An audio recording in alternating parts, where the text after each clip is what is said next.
کبھی نہیں ہوگی. اس یقین. اچھا حضرت، میں مفتی سہیل رضا امجدی صاحب سے، حضرت میرے اللہ کو تو یہ معلوم ہے میری ضرورتیں کیا کیا ہیں، پھر میں دعا کیوں مانگوں؟ اس کو تو میری ہر ضرورت کا مجھ سے وَنَحْنُ أَقْرَبُ إِلَيْهِ مِنْ حَبْلِ الْوَرِيدِ، وہ تو میری شارک سے زیادہ قریب ہے، اس کو نہیں میری ضروریات کا پتہ، تو پھر کس کو میں دعا کیوں مانگوں پھر میں؟ بسم اللہ الرحمن الرحیم. اللہم صلی علی سیدنا و مولانا محمد وعلی آلہ و اصحابہ وبارک وسلم. قرآن کریم میں اللہ تعالیٰ ارشاد فرماتا ہے اجیب دعوت الداعی اذا دعان، میں جواب دیتا ہوں جو بھی مجھے پکارتا ہے.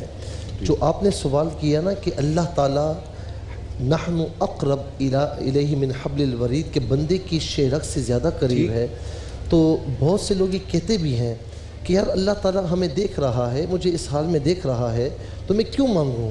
تو بات یہ ہے کہ بچہ جب تک روتا نہیں ماں اسے دودھ پلاتی ہے. بے شک. واہ. وہ روتا ہے تو ماں اسے اپنی باہوں میں بھر لیتی ہے، اسے اپنی گود میں لیتی ہے، اور بڑی پیار محبت کے ساتھ پھر اس کو دودھ پلاتی ہے، غذا دیتی ہے. تو اللہ تبارک و تعالیٰ، بلا تمثیل سمجھانے کے لیے میں نے عرض کیا ہے، اللہ تبارک و تعالیٰ کو بندے کا گڑ گڑانا، اس کی بارگاہ میں عاجزی کرنا، اس کی بارگاہ میں آنسو بہانا، یہ اسے پسند ہے. اللہ. ورنہ عرفات میں آپ دیکھیں نا کہ جب حاجی کہاں کہاں سے جمع ہوتے ہیں تو اللہ تعالیٰ فرشتوں کے سامنے فخر فرماتا ہے کہ دیکھو یہ میرے سامنے کیسے گڑ گڑا رہے ہیں. تو فرمایا کہ میں نے ان سب کی بخشش فرما دی.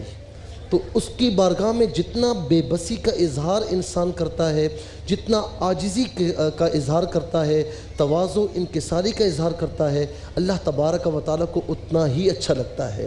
اچھا بعض اوقات کیا ہوتا ہے کہ ایک مجھے کسی بندے نے کہا، کسی بزرگ کا واقعہ ہے کہ مجھے انہوں نے سنایا کہ ان کی بارگاہ میں کسی نے کہا کہ حضور میں دعا کرتا ہوں، مانگتا رہتا ہوں اور اللہ تعالیٰ عطا نہیں فرماتا.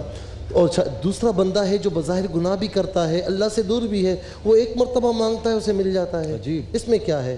تو فرمایا کہ تو خوش نصیب ہے، تیرا گڑ گڑانا اللہ تعالیٰ کو اچھا لگتا ہے. وہ چاہتا ہے تو اور گڑ گڑا تاکہ اللہ رب العالمین اور عطا فرمائے. اور ایک بات عرض کروں گا، قرآن کریم میں ہے کہ فَإِذَا فَرَغْتَ فَانْصَبْ، جب عبادت سے فارغ ہو جاؤ تو دعا کی طرف آؤ. الدعاء مخ العبادہ، عبادت کا مغز ہے.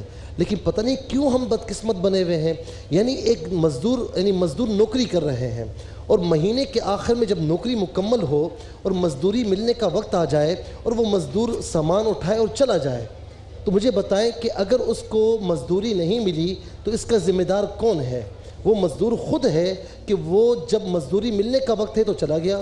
تو اسی طریقے سے ہم نماز پڑھتے ہیں، لیکن اتنی جلدی ہوتی ہے کہ نماز جہاں امام صاحب نے سلام پھیرا چپل اٹھائے مسجد سے باہر. دعا و مخ العبادہ، مزدوری ملنے کا وقت ہے، تو لہٰذا عبادات کے بعد خاص طور پر دعا مانگیں، محافل کے بعد خاص طور پر دعا مانگیں کہ وہ ملنے کا وقت ہوتا ہے تاکہ اللہ رب العالمین ہمیں عطا فرمائے. اچھا میں آپ کی اس ایک بات مجھے دماغ میں گڑ گئی ہے میرے، کہ دعا کیوں نہیں مانگتے. اب یہ بات آپ کی سب سے زیادہ زور سے تو مجھے آ کے لگی ہے، اور میں اس وقت اپنے آپ کو سب سے بڑا مجرم سمجھ رہا ہوں کہ واقعی سیدنا ابن مسعود رضی اللہ تعالیٰ عنہ کا بھی یہ قول ہے کہ جب اپنی دعاؤں کو فرض نمازوں کے بعد مانگا کرو.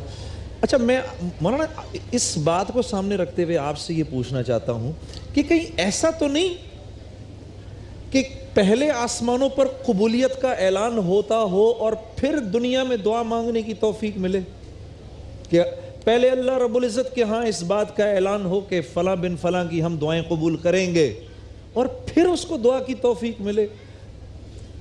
جنید بھائی توفیق کس چیز کا نام ہے؟ کوئی حضرت جبرائیل آ کے بولیں گے جنید صاحب دعا مانگیے آپ کی قبول ہو جائے گی؟ یہ دنیا میں تو یہ سسٹم ہے. اللہ کے نزدیک اس طرح کا فرق اپنے بندوں میں نہیں ہے. بس بندہ دل سے پکارنے والا ہو. ہمارا مسئلہ یہ ہے کہ ہم مادیت زدہ مٹیریلسٹک ہو چکے ہیں. ٹھیک. ہمارا اعتماد دوسری چیزوں پہ، اسباب پہ زیادہ بڑھ چکا ہے. ظاہری کوئی چیز، کوئی آسرا نظر آتا ہے اس کو فوراً تھامتے ہیں. بیمار ہوتا ہے تو کیا کرتے ہیں؟ دعا، پہلے ڈاکٹر کے پاس جاتے ہیں، میڈیسن کی طرف جاتے ہیں، لوگوں سے مشورہ کر لیتے ہیں. جب کچھ نہیں ہوتا تو ہمارا ورڈ ہوتا ہے کہ اب صرف دعا. تو ہم جس کو پہلا آپشن ہونا چاہیے اس کو آخری آپشن کر دیتے ہیں، اس لیے کہ ہماری نظر مسبب الاسباب سے ہٹ کے اسباب پر ہو اسباب گئی پر ہے ہے۔ حالانکہ اللہ تبارک و تعالیٰ نے کچھ ایسے واقعات دکھائے ہیں جس سے بندے کو یہ پتہ چلتا ہے کہ اس دنیا کے نظام کے پیچھے بھی کوئی طاقت ہے جو اس کو چلا رہی ہے۔ بے شک۔ آپ یہ دیکھیں کہ حضرت اسماعیل علیہ السلام پہ چھری پھیری گئی، چھری کا کام تھا کاٹنا مگر وہ نہیں کاٹ رہی۔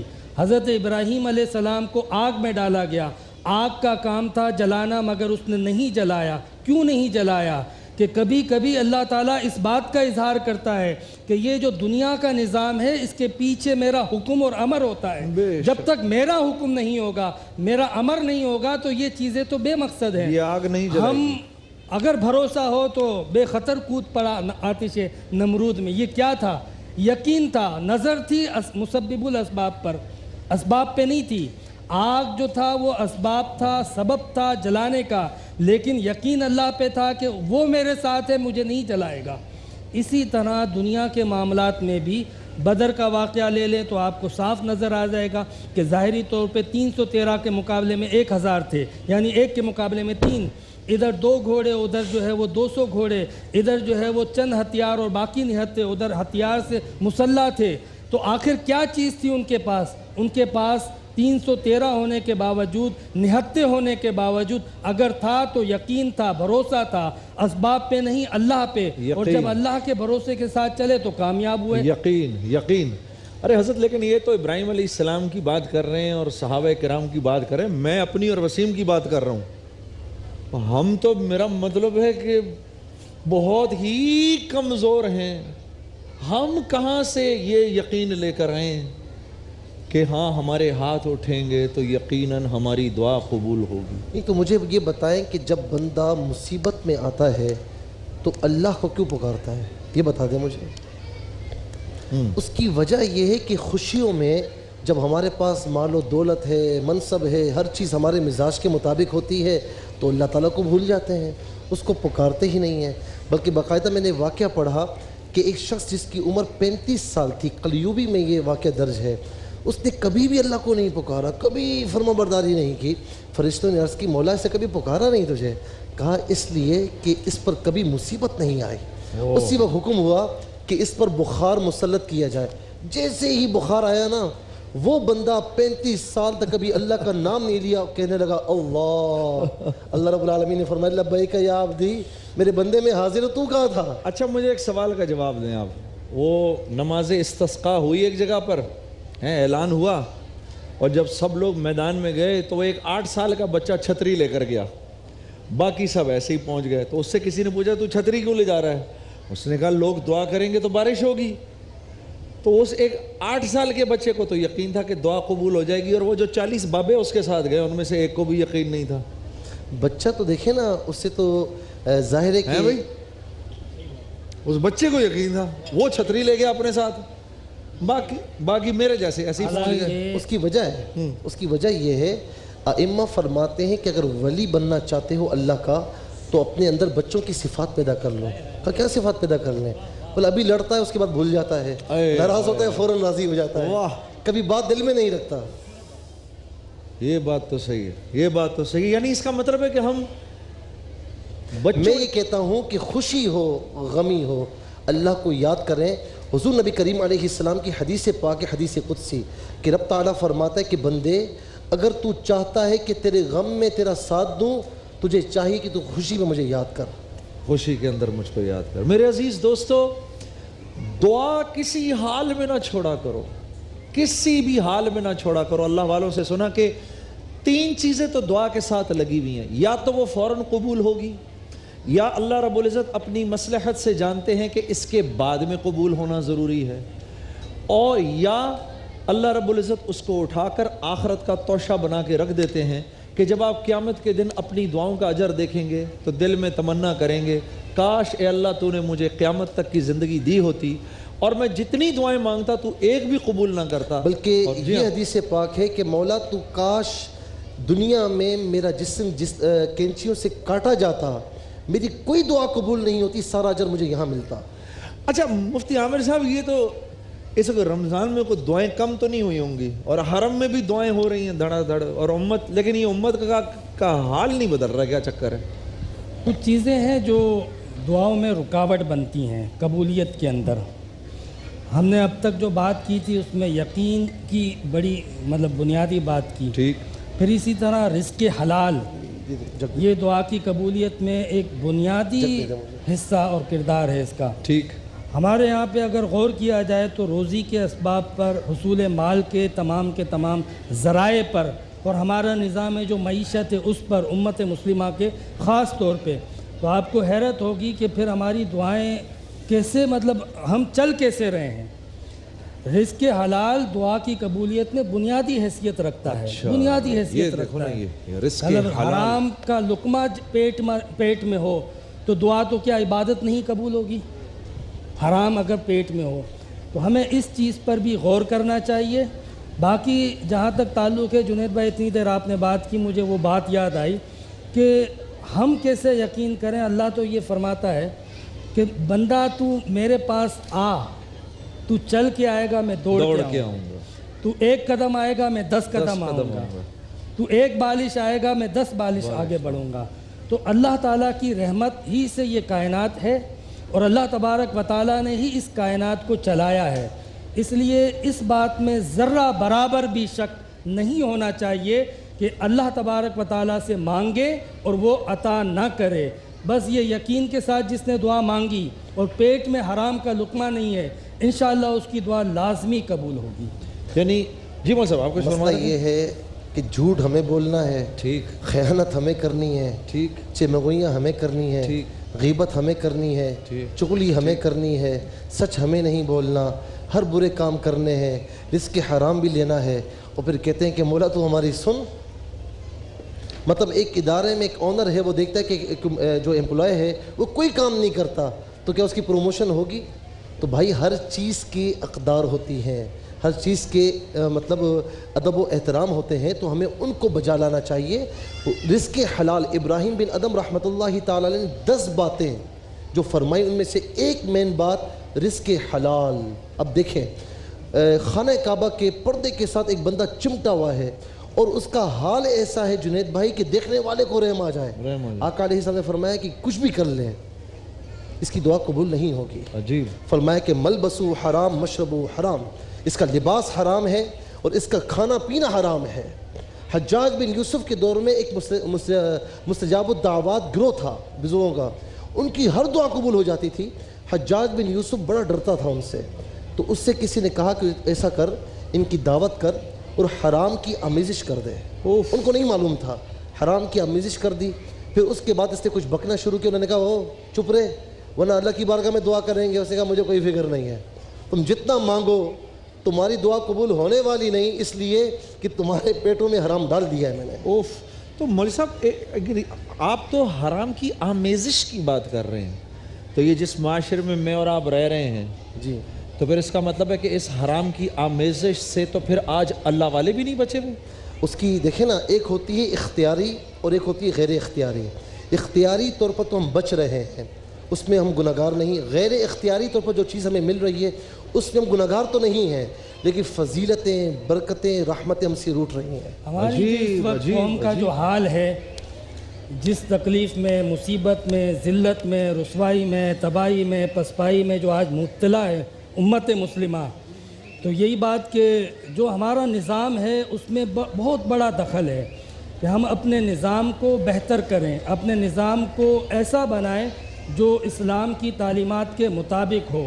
اس سے آپ نہ صرف اللہ کی رضا کو حاصل کرتے ہیں، نہ صرف اخروی ثواب اور نجات پاتے ہیں، بلکہ دنیا کی کامیابی بھی آپ کو اسی نظام کے اندر ملیں گی جو ہماری شریعت اور دین کہتا ہے. حرام کے اندر دنیا کی کامیابی بھی نہیں ہے اور نہ کسی نے کامیابی حاصل کی ہے. یعنی حرام اختیار کرنے کے بعد یہ ایک آسان ذریعہ ہے، شارٹ کٹ راستہ. اللہ تعالیٰ نے اس دنیا کے نظام کو شارٹ کٹ بنایا نہیں ہے. میں ایک واقعہ عرض کروں گا جو میرے سامنے ہوا ہے. جی جی. ہم ایک جگہ بیٹھے ہوئے تھے، ایک آفیسر تھا، اس کے سر میں شدید درد ہوا، تو اس کے پاس پیسے تھے، اس نے گولی نہیں منگوائی، ٹیبلٹ نہیں منگوائی، بلکہ مجھے کہا کسی سے منگوائے. میں نے منگوا کر دی، اس نے کھائی، صحیح ہوا. کیوں کیا ایسے؟ اس نے کہا کہ میں اپنے پیسوں سے منگواتا ہوں تو مجھے آرام نہیں ملتا. اچھا ہم نے کبھی سوچا کہ بڑے بڑے اسٹورز پر ہم جاتے ہیں اور باہر کی چیزیں لیتے ہیں, اس میں کوئی حرام اجزاء تو شامل نہیں ہے؟ کبھی سوچا ہم نے؟ کم ہی سوچتے ہیں, زیادہ نہیں سوچتے. اور کتنی نیٹ پر کتنی چیزیں آ چکی ہیں کہ جس میں حرام اجزاء شامل ہیں.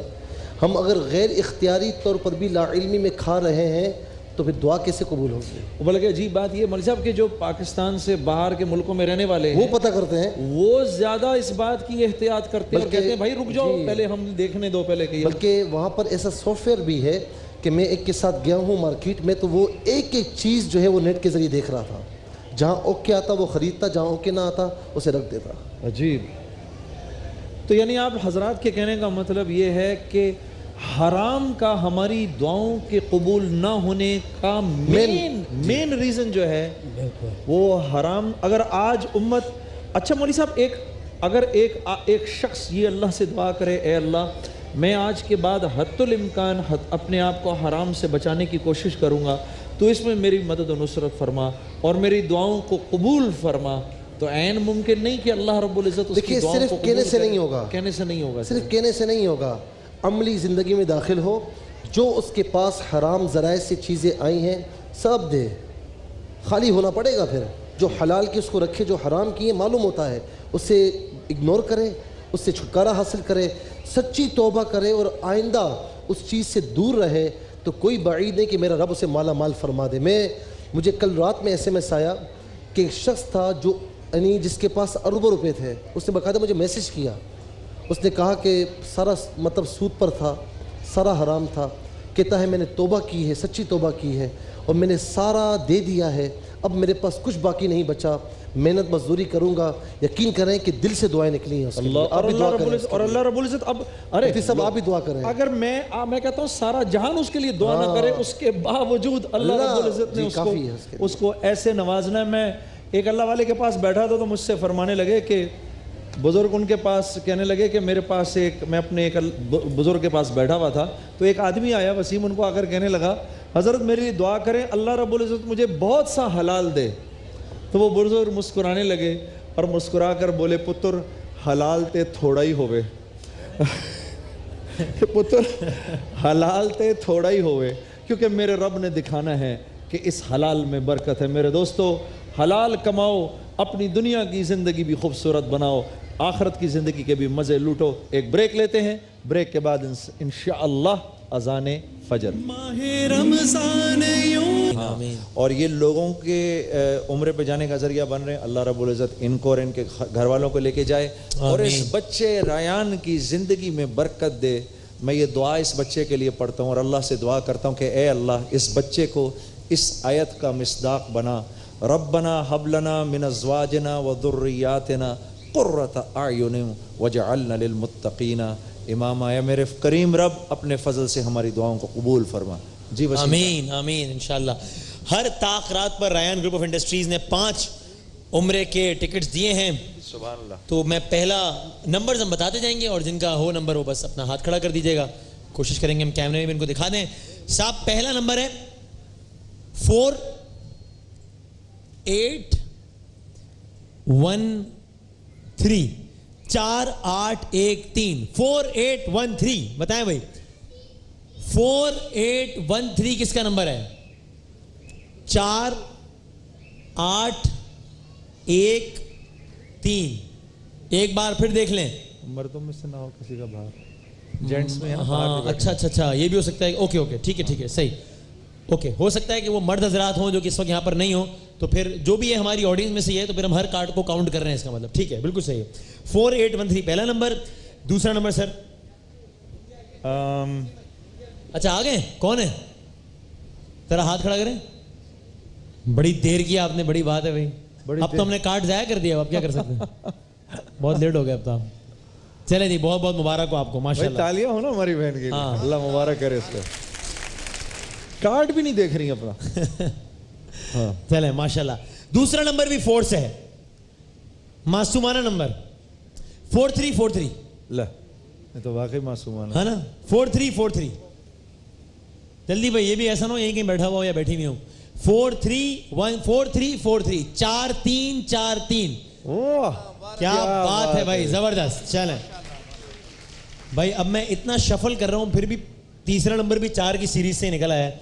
میں تو کچھ نہیں کر سکتا, اس پہ صرف نمبرز لکھیں اس پہ اور کوئی ڈیٹیلز نہیں لکھی. یہ ہے 4-3, پہلے تھا 4-3-4-3, یہ ہے 4-3-5-9, 4-3-5-9. 4-3 کون ہے؟ ہاتھ کھڑا کریں ذرا.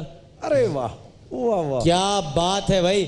رایان گروپ آف انڈسٹری کی طرف سے آپ کو بھی عمرہ بہت بہت مبارک ہو. ماشاءاللہ. سر اب اگلے 2 میں نکال کے دینے لگا ہوں آپ کے ہاتھ میں, ٹھیک ہے جی؟ یعنی تو ہی پڑھ. اچھا چلو, تم ذرا اچھے طریقے سے, میں ٹھیک گیم ڈال رہا ہوں ذرا. تم صحیح گیم اچھا ڈال ٹھیک رہے ہے. ہو تمہاری وجہ سے. مجھے لگ رہا ہے صحیح لوگوں کو جا رہا ہے. اچھا بھائی اب دیکھیں میں کیا کروں, میں نے پھر آپ کے سامنے شفل کیا ہے لیکن یہ بھی 4-3 سے ہے. اب 4-3 والوں کا ہے لک ہے بھائی. 4-3-6-1 ہے کیا انہیں نکل آیا بھائی. کارڈ کہاں ہے؟ وہ ہسبینڈ گئے ہیں باہر یا جو بھی ہیں. اچھا تو کارڈ دکھائیں گے تو ہی ملے گا ظاہر ہے. ٹھیک بھائی اس میں ڈبل تالیاں بجا دیں بھائی, یہ تو کمال ہی ہو گیا. یہ تو واقعی عجیب نہیں ہو گیا؟ بہت ہی عجیب ہو گیا وہ اصل میں. ہاں وہ ہوا یہ 4-3-5-9 اور 4-3-6-1 وہ آگے پیچھے نکلا ہے. آگے پیچھے نکلا. بھائی اب دیکھ لو اب میں مزید کتنا شفل کروں, میں کیا کروں گھماؤ اس کو تاکہ میں چاروں کے. یہ تو وسیم اللہ کی مرضی ہے. ہاں اللہ لے جائے, اللہ کو ان دونوں کو لے کے جانا تھا. صحیح بات ہے, صحیح بات. کوئی کی ہوگی انہوں نے دعا. اب میں نے اتنے سارے نکال لیے, ان میں سے یہ سب چھوڑ دیا اور یہ ایک لے لیا. یہ ہے 4-5 سیریل نمبر. 4 یار کمال ہو گیا ویسے. 5 میں سے 2 ایک ہی فیملی کے نکل ہیں. دیکھو 4 آخری ticket Ryan group of industries کی طرف سے, رایان گروپ کی طرف سے. 4-5-1-5 4-5-1-5 4-5-1-5 کون ہے جی؟ یہاں پر ہیں, ورنہ پھر ہم ظاہر ہے وہ بننا اگر باہر بھی گئے ہوں تو مسئلہ نہیں, ہم کارڈ ان کا محفوظ رکھ لیں گے اور کوئی بھی بتا دو انہیں, ٹھیک ہے؟ آخری دفعہ اناؤنس کر رہا ہوں, پھر ہم کلام سنیں گے انشاءاللہ اور اسی سے اختتام کریں گے. 4-5-1-5 4-5-1-5. چلے میں ریپیٹ کر رہا ہوں اور بعد میں پھر آپ لوگ پہنچا دیجیے گا. 4-5-1-5 پھر کلام سنیں ہم انشاءاللہ. چلے جی, رایان گروپ ایک بار پھر بہت شکریہ, آپ ہمیں خوبصورت کلام سنائیں. ایسی مناسبت سے پھر ہم اختتام کرتے ہیں. پیغام صبا لائی ہے گلزار نبی سے, مل کر پڑھیں, جن کا بلاوا نہیں آیا وہ بھی انشاءاللہ جائیں گے. پیغام صبا لائی ہے گلزار نبی سے, آیا ہے بلاوا مجھے دربار نبی سے, دربار نبی سے. پیغام صبا لائی ہے گلزار نبی سے, آیا ہے بلاوا مجھے دربار نبی سے, دربار نبی سے. بھاتی نہیں ہمدم مجھے جنت کی جوانی, بھاتی نہیں ہمدم مجھے جنت کی جوانی. سنتا نہیں زاہد سے میں حوروں کی کہانی, سنتا نہیں زاہد سے میں حوروں کی کہانی. الفت ہے مجھے سایہ دیوار نبی سے, آیا ہے بلاوا مجھے دربار نبی سے, دربار نبی سے. پیغام صبا لائی ہے گلزار نبی سے, آیا ہے بلاوا مجھے دربار نبی سے, دربار نبی سے.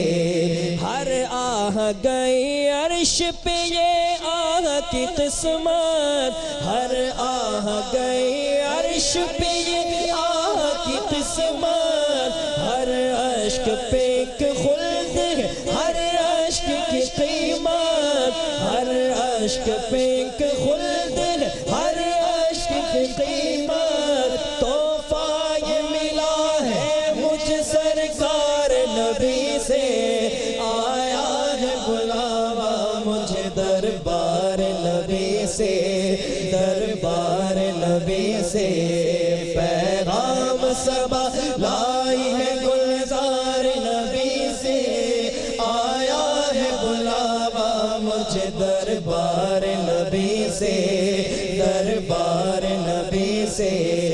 عرفان کی کسک خلد کی میں صبر کا ساگر، عرفان کی کسک خلد کی صبر کا ساگر، کیا لطف ملا کرتا ہے جو دیتے ہیں سرور، کیا لطف ملا کرتا ہے جو دیتے ہیں سرور۔ یہ پوچھ لے جا کر کوئی بیمار نبی سے، آیا ہے بلاوا مجھے دربار نبی سے، دربار نبی سے۔ پیغام صبا لائی ہے گلزار نبی سے، آیا ہے بلاوا مجھے دربار نبی سے، دربار نبی سے، دربار نبی سے۔ بھاتی بھاتی بھی ہے ہمدم مجھے جنت کی جوانی، بھاتی بھی ہے ہمدم مجھے